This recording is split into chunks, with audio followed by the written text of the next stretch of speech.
everyone, and welcome back to a new episode of the Emerging Markets Entrepreneur.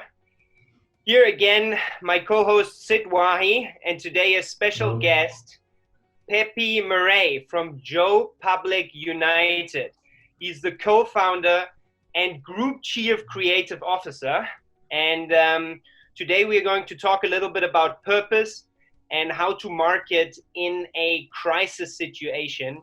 And Pepe wants to, in particular, also talk about a personal experience that he's had in the past that has prepared him almost, I would say, for the current situation. Welcome to the show.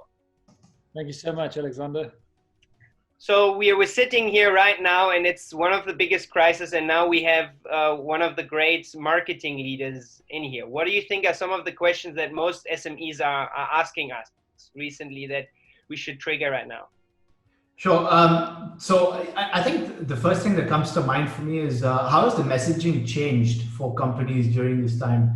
And what becomes even more interesting to understand is when businesses were not operating during the various lockdowns, it was important for brands to keep communicating. So what were they communicating, and how has that message evolved in the last couple of months? Should I just go straight in with that question?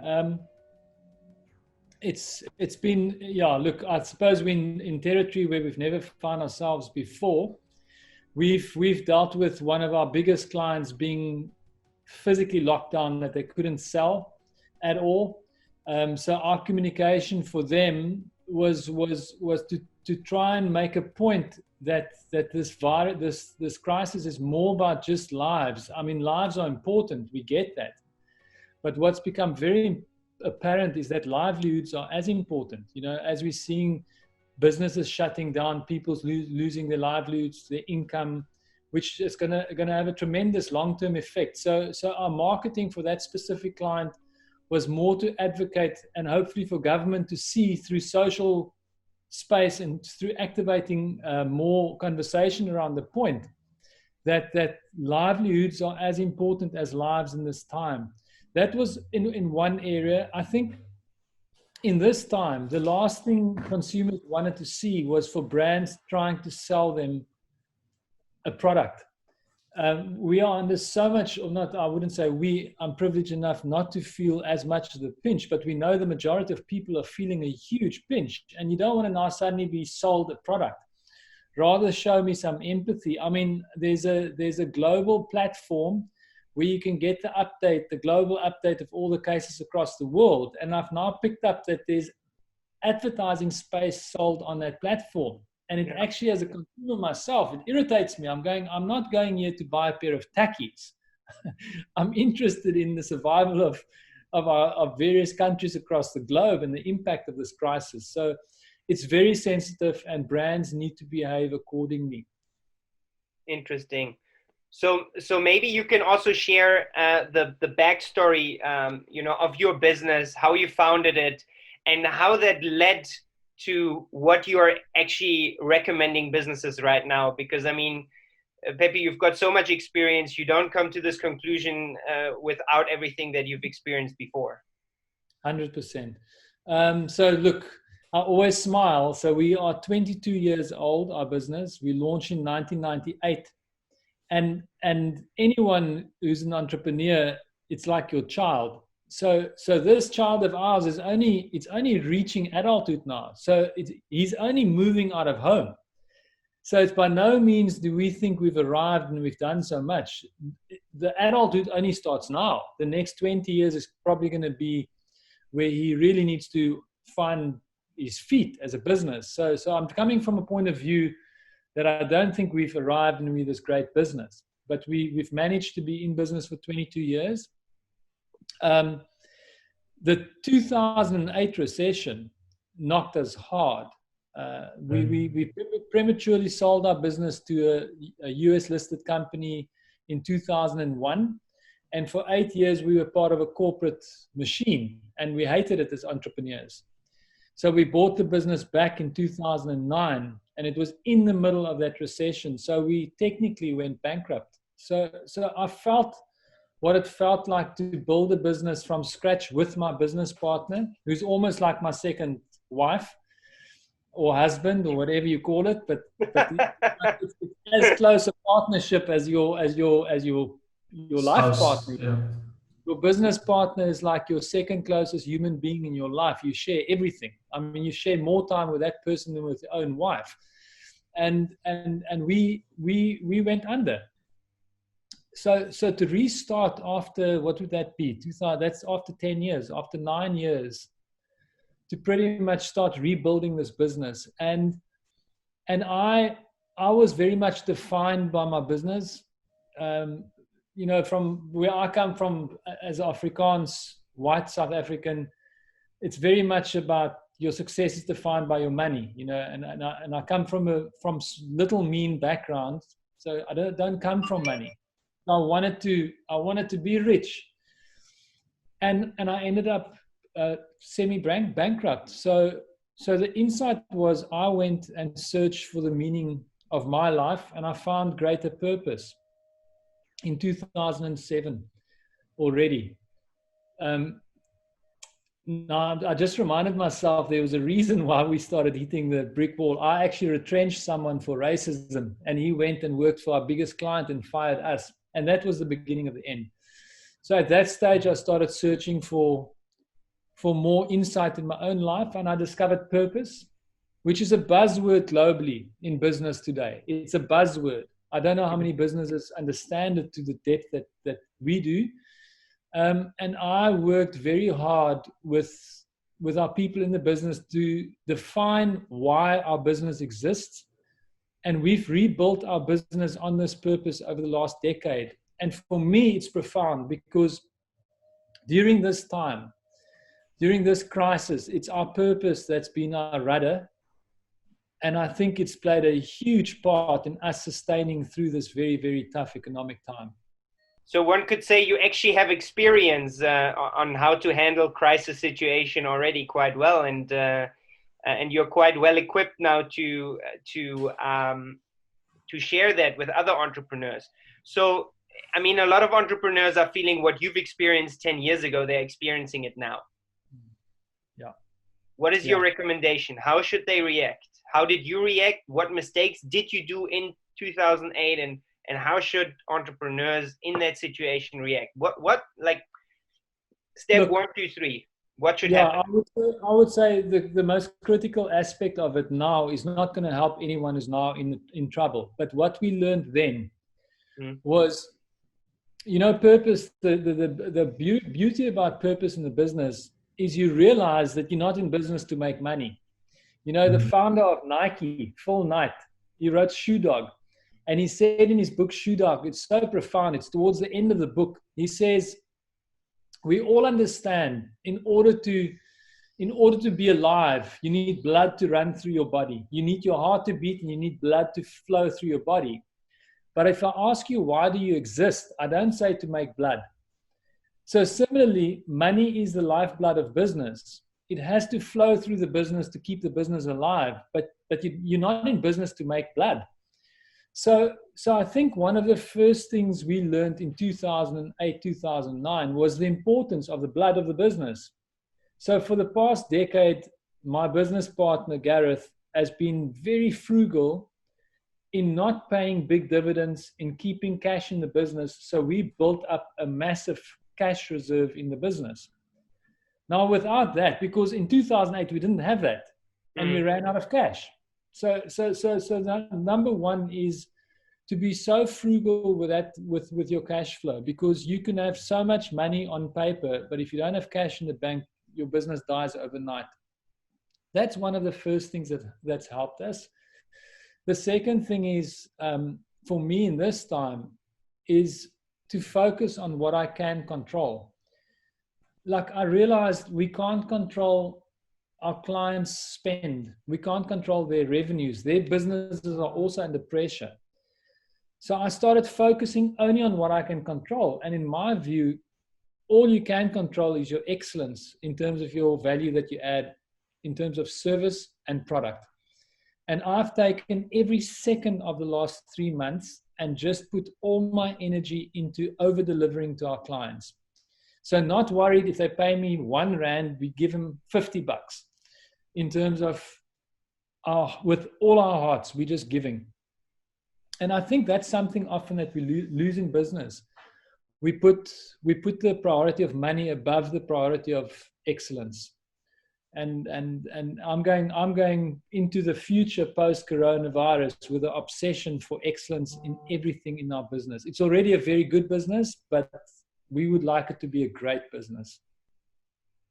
That's very interesting. It's a great insight, keeping your cash and liquidity under control, and even when times are tough, focusing on customer service and delivering excellence. So you mentioned something about the future. How is your industry changing? A lot of companies have talked about working remotely and decentralization. So how does your industry get impacted by a post-COVID-19 world? Look, I'm not sure how the industry is going to work, because what I've experienced often is we are creatures of habit, deep ingrained habit. Even getting people out of the habit of focusing on bottom line. It's called the bottom line because it's at the bottom.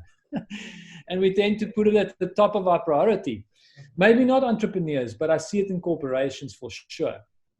But so I would love to believe that getting through this crisis, we're going to adapt new ways of doing things. But I've got a hunch that a lot of businesses are going to fall back onto old habits, because, like a level of success makes you so complacent. When you're making good enough revenues, good enough margins, if you're making enough money, then good is good enough.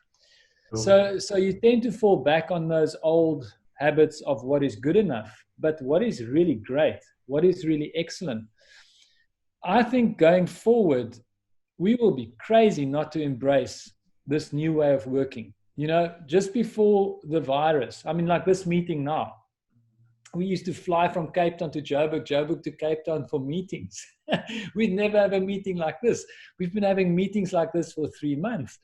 So just before the virus hit our shores, we picked up quite big business, and we were in the process of employing 150 people.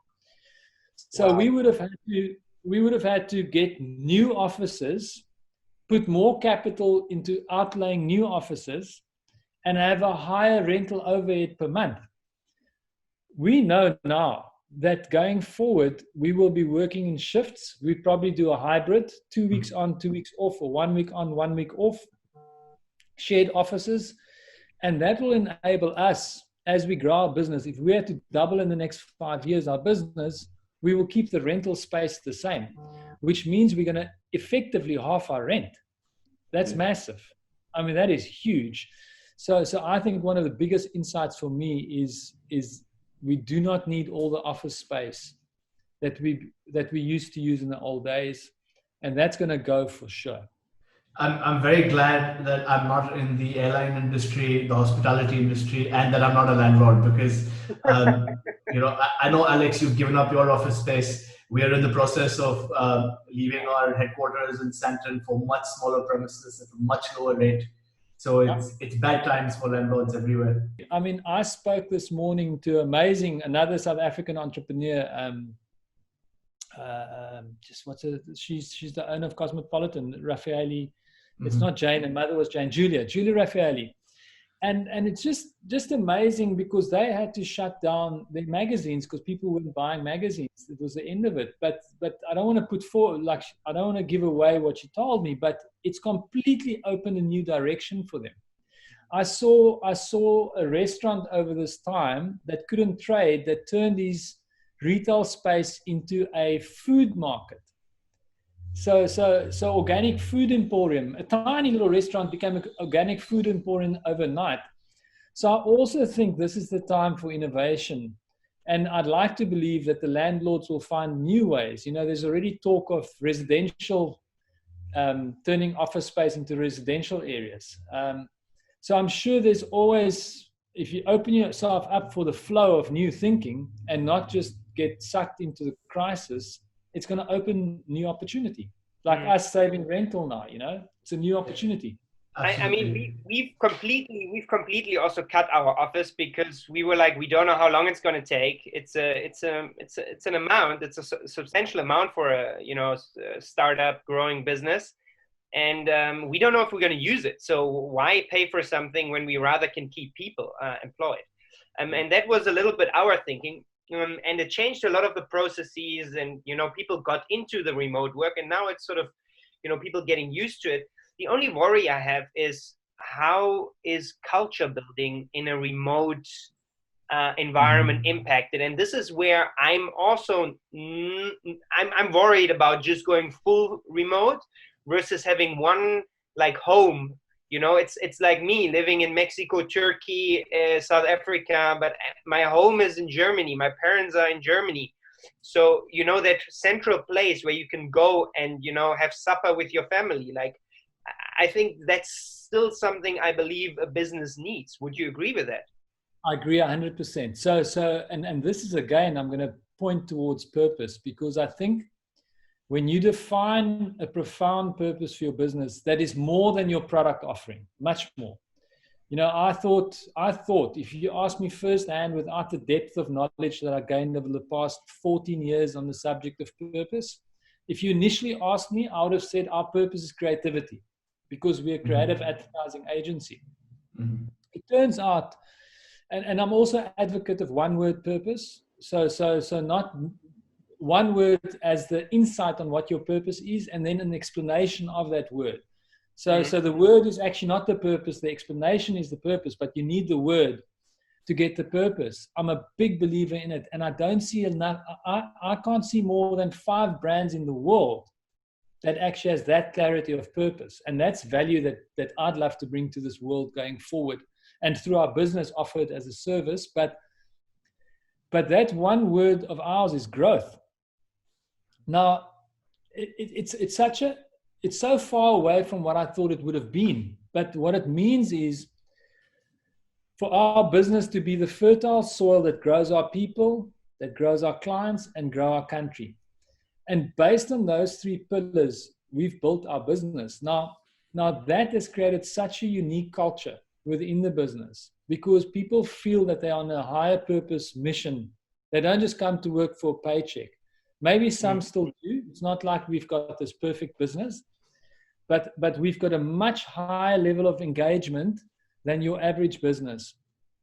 And we know that because we run engagement scorecards in our business using Gallup's Strength Finder, but we've got a very high level of engagement, and it's because people connect to this purpose, that the business is there to grow them to be the best that they can be as professionals.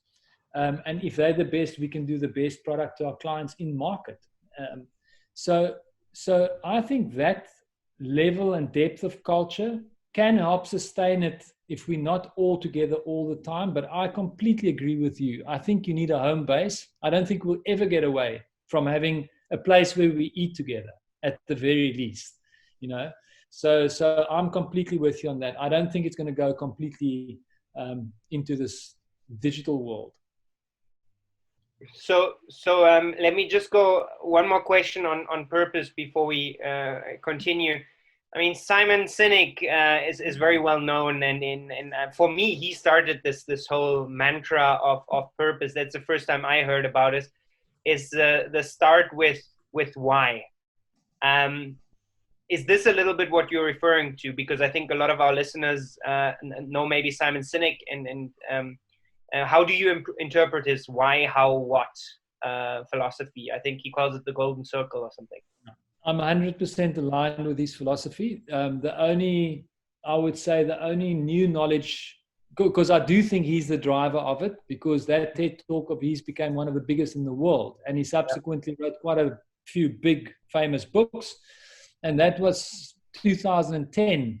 And that started this wave, but it's become bigger than Simon Sinek. There's also the John Mackey, the CEO of Whole Foods in America, is a big advocate of purpose for business. He written a book called Conscious Capitalism, which is all pointing towards purpose. There's a new book out now in the last year or 2 called Firms of Endearment, showing that more conscious businesses, more purpose-driven businesses make far more return on the bottom line than Fortune 500 companies. So So there's evidence that these businesses make more money because they've got a higher order purpose. So it is based on that philosophy. The only new knowledge that I'm hoping to bring to the table, which is not my own knowledge, it's an experience I had in my personal capacity on a transformational workshop, which was profound. It was truly profound. And is this idea that the why is one word. And Simon never got to dig into that aspect. There is in the unconscious of every entrepreneur, there's a greater reason why he or she started their business than just wanting to make money. And I often explain it as, I'll give you an example. You might be someone who starts a beauty store, and you might think that your purpose is beauty, but it might be self-confidence. So now you had this sort of unconscious flame burning in you to bring like self-confidence to the world, but you never consciously know that. So you never put it out and advertise it and communicate it. And I think people will much more buy into self-confidence than beauty. That when you advertise self-confidence, that, hey, I'm selling self-confidence. When I do your nails and I give you a facial and I like make you feel good about yourself, I'm selling self-confidence, because beauty is but skin deep. So I think your level of communication based on a higher purpose becomes deeper. And I think people start buying what you believe in rather than what you're selling. That's such a good point. I think after this, I'm going to investigate a little bit more on purpose and business for purpose. Pepe, you have a book coming out. Can you tell us a little bit about that? Look, if you're going to give me this, if I can punt my book, I'm going to go for it. But I've already got a book on the shelves. I'll probably recommend the first one because I'm not sure how good this one's going to be. But the first one, you know, it's quite funny. When we lost our way in 2008, 2009, I didn't have enough income. So I thought, I'm a musician. So I thought, and I'm Afrikaans. In the Afrikaans market in South Africa, the guy makes lots of money. So I translated all my English songs into Afrikaans, and I produced a CD, and it cost me my last bit of money to make. It was quite a bit of money. And I printed like 1,000 of them, and I thought, I'm going to sell and I'm going to make lots of money. I sold 3 because my intention was to make money, and it just didn't land. I lost all that money. It was about 100 grand back then. So I wrote this book called Growing Greatness in 2018, and it's selling like mad. And I only wrote it to touch one person, because I was quite insecure to write a book. I didn't want to write a book. I was asked to write a book. And it's really, I've been getting emails this week still. 2.5 years later, I still get messages daily. It's my first book, and it's on purpose. It's on business purpose. It's the journey of Joe Public, my personal experience. And I put every single bit of knowledge into one book. So now that I'm writing a second book, I'm like sucking it out of my thumb. So let's not. The second one's coming out in November. It's on habits, and we'll see if it adds value. But I'm just doing it to add value. I don't need to make money out of selling books. Okay. I mean, it's very interesting here. I'm sitting with Sid. He's big in media, and with you, very big in advertising. And I'm asking myself right now, how is from a not only from a messaging point of view, but how is marketing in general changing when you're in a crisis? Like, what best practices are you seeing, Pepe or Sid? I mean, what, as a small business owner like me, as a startup owner, what should I do now? What should I focus on? Should I focus on PPC, print, which channel, YouTube? What should I do? I'm overwhelmed. Guys, help me. Sid, you want to go? Yeah, sure. I mean, look, Alex, I don't know if I can give you the best practice from a small business point of view, but I can certainly tell you how the messaging has shifted over the last couple of months. And as Pepe alluded to earlier, brands are not trying to sell product anymore. They're not pushing things on you. They are almost going back to basics and talking about getting through this, or communicating ways in which you can engage with that brand, but not on product. We've done a lot of work recently with people like the UN and the WHO on getting information out there on the pandemic and what not to do and how not to fall sick. So that is the holding pattern that we've seen.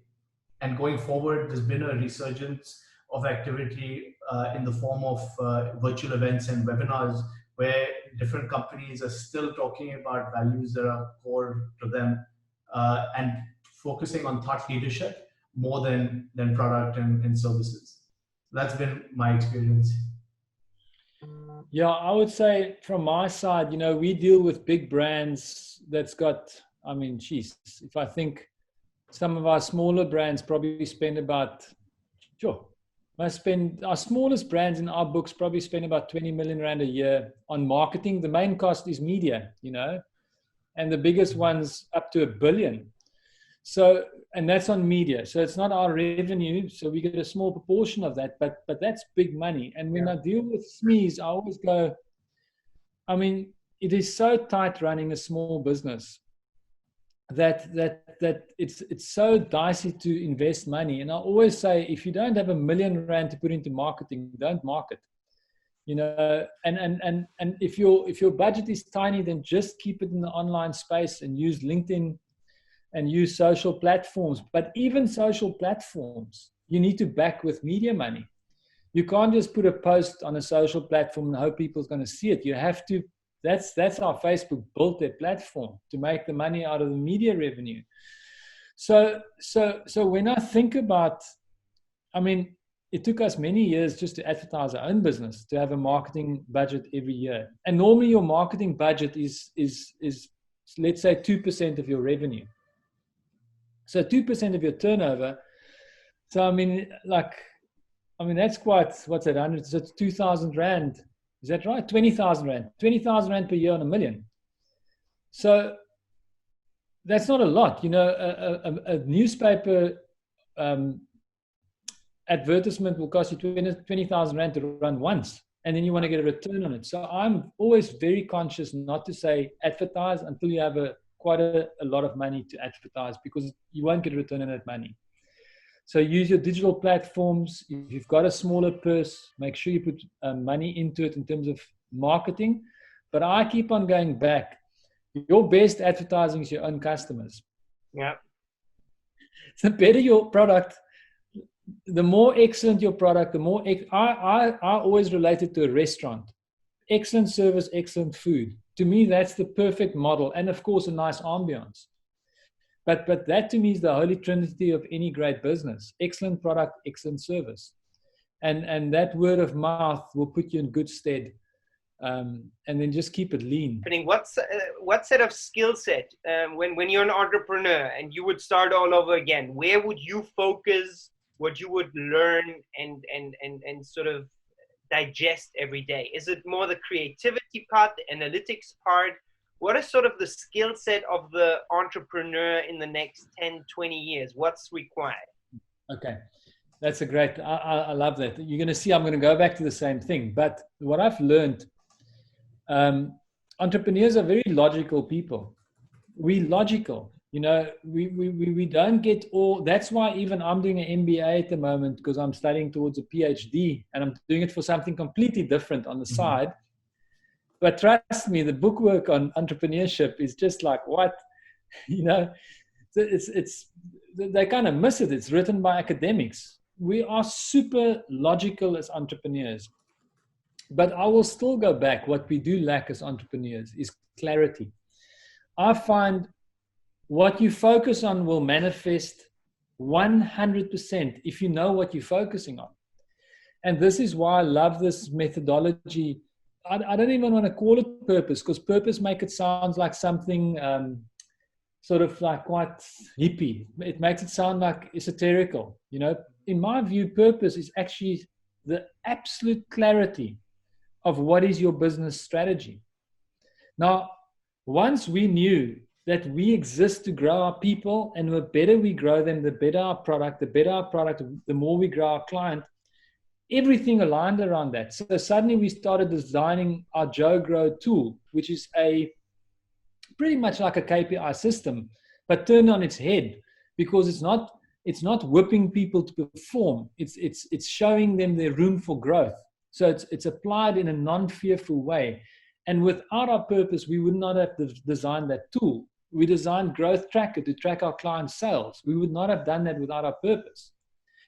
Growth Compass is our new tool that we're going to take to market to sell purpose to our clients, because we believe in it.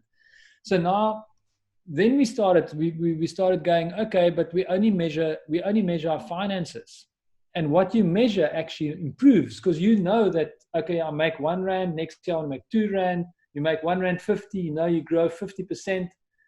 You measure it, and the measurement makes you conscious, but you never measure the quality of your product. You never measure the quality and the performance of your people.